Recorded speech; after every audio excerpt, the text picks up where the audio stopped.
In 1996, a man stood in an Ohio courtroom, accused of one of the strangest frauds in American history.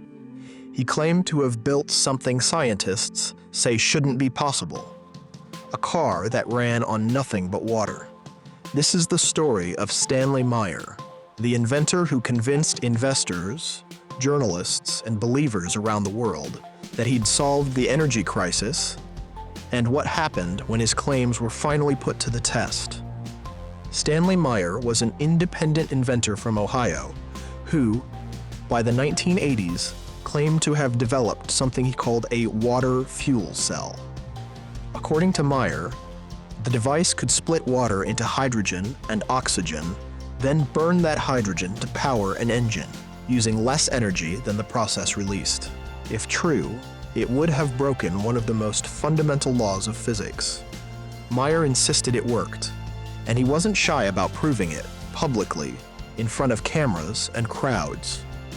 He built a demonstration vehicle, a dune buggy retrofitted with his device, and claimed it could drive across the country on a single tank of water. Media outlets covered the story.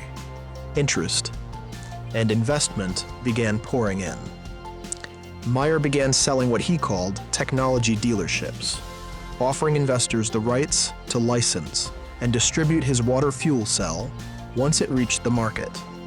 Some paid tens of thousands of dollars for a stake in a future that, according to Meyer, was just around the corner. But two of those investors grew suspicious. They filed a lawsuit, demanding Meyer prove his technology actually worked as promised. The case went to court in 1996. Meyer was asked to allow independent experts to formally test his device. Expert witnesses examined the water fuel cell and reached a very different conclusion than Meyer's claims. They found nothing revolutionary about it at all, describing it as simply conventional electrolysis, a well-understood process that consumes more energy than it produces. The Ohio court ruled against Meyer, finding he had committed what the judge called gross and egregious fraud.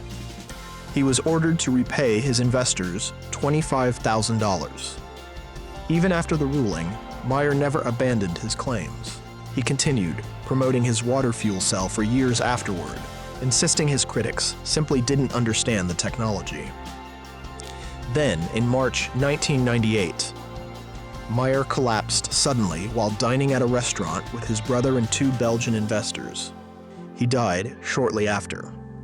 The sudden nature of his death, following a public fraud ruling, fueled speculation and conspiracy theories that continue circulating online to this day. No peer-reviewed study has ever confirmed that Meyer's device worked as he described it. His patents are now public, freely available to anyone, and in the decades since, no manufacturer has ever attempted to bring his technology to market. Yet the idea refuses to disappear.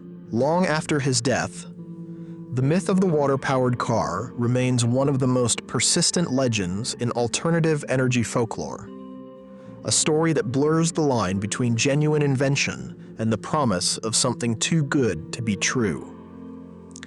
Was Stanley Meyer a visionary the world wasn't ready for, or a man who convinced others, and perhaps even himself, of something that was never real? Subscribe to Hidden Origins, because the truth behind the story is rarely as simple as it first appears.